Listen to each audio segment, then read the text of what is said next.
প্রায় এক মাস বন্ধ থাকার পর কুমিল্লায় পুনরায় শুরু হয়েছে প্রাথমিক বিদ্যালয়ের শ্রেণী কার্যক্রম। বুধবার সকাল ৯টা থেকে ক্লাসে ফিরতে শুরু করেছে শিক্ষার্থীরা।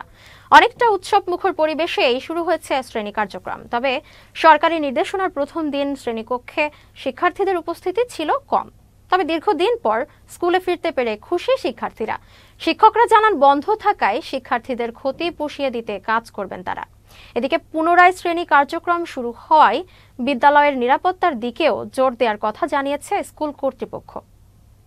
বাসার অনেক বড় ফিল হচ্ছিল, বাসায় বসে বসে কিছু করতে পারছিলাম না। স্কুলে এসে আমার বন্ধুদের সাথে খেলাধুলা করছি, তাই আমার অনেক ভালো লেগেছে।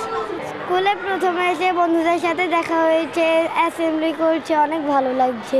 আমাদের প্রতিটা সেকশনের একটা হোয়াটসঅ্যাপ গ্রুপ আছে, ওই গ্রুপে আমাদের ম্যাডামরা পড়া দিয়েছেন। অনেকে আমি দেখেছি প্রতিটা গ্রুপের সাথে আমি অ্যাড আছি, লিখিত পড়া আদায় করেছেন, তাদের সাথে কথোপকথন হয়েছে। কারণ আমরা বুঝতেছি যে কিসের মধ্য দিয়ে শিশুরা যাচ্ছে, তাদের একটু পিছিয়ে যাচ্ছে। সেজন্য আমরা যথাসাধ্য চেষ্টা করেছি, আগে এখনও করবো ইনশাআল্লাহ।